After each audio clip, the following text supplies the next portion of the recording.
Hi, I'm Charisse Torres. I'm founder of Seal Industries and inventor of Memory Ties, training shoelaces, patented to help children with disabilities learn how to tie. I'm excited to be here at iHeartRadio and thank Mr. and Mrs. Gearhart.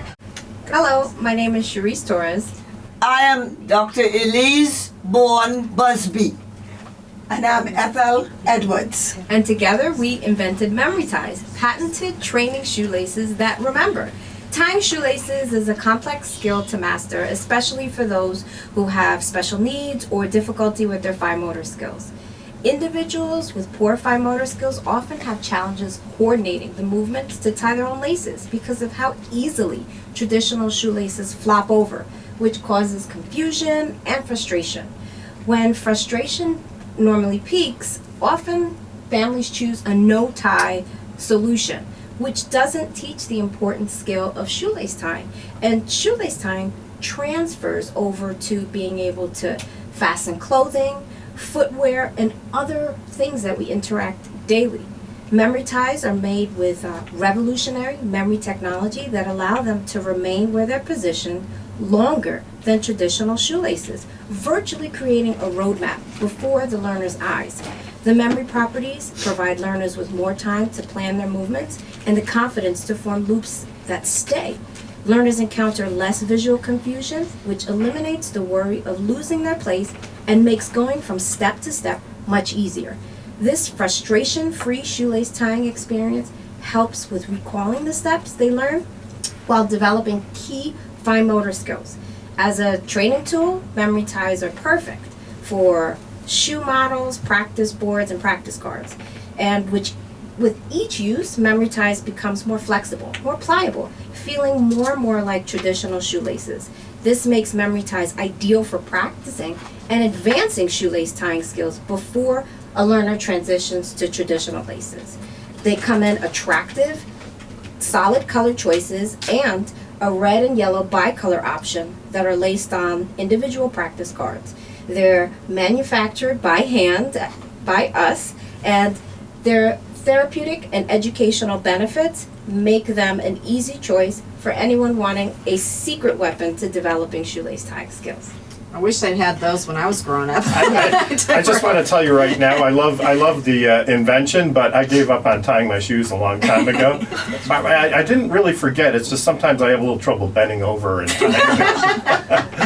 But no, it's great to have you on the show, Charisse. I remember it's been a few years since the first time we met at our offices in Summit, New Jersey. And I remember your enthusiasm for the product, and you were so excited about how this could really help a lot of people who have challenges. And I'm so proud to see that you've come so far on your entrepreneurial journey. Thank you. Yes. And what's the name of your website? MemoryTiesLace.com. Okay, that makes sense, right? So where did the idea first come from? Well, I'm an pediatric occupational therapist, and I work with children with disabilities.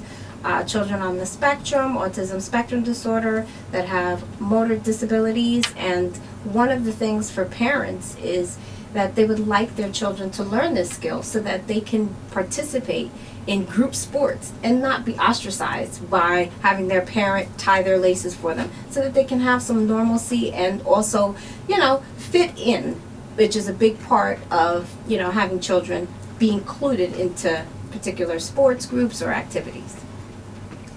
Yeah, and so one of the unique thing about your product is that the shoelaces actually can stand up straight pretty much by themselves, right? How did you accomplish that? Well, I came up with a formula of different adhesives, waxes, and fabrics, along with my aunt and mom. We all chimed in on what kinds of things would be useful, because wire was something we initially toyed with, but that's dangerous for children, and also it conducts electricity. You don't want your kid to get zapped while they're practicing their shoelaces. So we had to think out of the box, and with my aunt's knowledge of fabrics and the way different materials move and work together, we created the composition, the inner composition, the core, that helps it have its rigidity and firmness. And why do you have different colored laces? So our bicolor option it's two-sided, it has one yellow and one red, and this helps with children that confuse the laces. So they can take the red lace and the yellow and follow it visually, and it makes it easier for them to go from one step to the next. The other colors are children friendly, and they allow for different options based on, desired choice preference. So the big question I've had for all of you today is this ability to scale. You mentioned that you actually make these, your mom, your aunt, you actually make these laces yourselves? Correct. Yes. And Okay, so what happens when you get your first big order on Amazon for 1 million laces? our first, well, First of all, she goes out and has a party. celebration, absolutely. So scaling is something that we're definitely working towards. We're trying to develop the partnerships and networking with individuals that'll help us go down the route where we can buy the specialty equipment that we'll need, space, so that we can mass produce it and have it, meet orders as such. We talked also earlier about your digital media strategy. What is that? I started to ask you and then we came in here. So can you tell us a little bit, what is your strategy? Do you have one, or are you planning on one? Where is that? Because I think with the kind of product that you have here, and millennials and Xers with the children that they have, the age groups that we're talking about, you have a huge market for this, but where are you going to get, how are you going to get to that market? How are people going to know about this? I think really targeting social media is going to be our go-to goal. We got some advice when we were talking earlier that doing some Instagram, some more videos, going on Facebook and things like that, getting people involved and just showing how they're actually using the tool with their parents, with their children. How about YouTube? Yes, YouTube, absolutely. That's a good one, for sure. Just taking advantage of those different platforms. I mean, I think that has to be a big component right now of you getting the word out, because it's not enough just to go and tell the local kids shoe store that you're doing this, or your occupation, which I think is extremely important. But I think from what you're saying here today, it's such a novel idea. There must be such a need for it, especially with everything that we know about autism and kids on the spectrum. And you got to get the word out there, and you got to get it out on social media. 100%. I agree completely.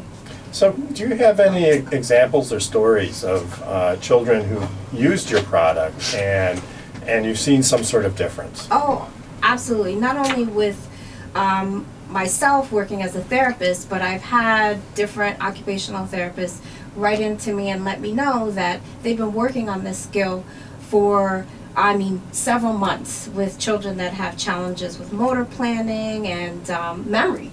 And when they use the bicolor memory ties, it cut down their learning time in half. So the child was able to actually go through the steps in that first 30-minute session and recall it the next time they came back. So I think it's a phenomenal product, and it's definitely going to impact the rate and the quality of how children learn shoelace tying. So, do you, all three of you, want to keep making this yourselves, or would you want to license it to a shoe company?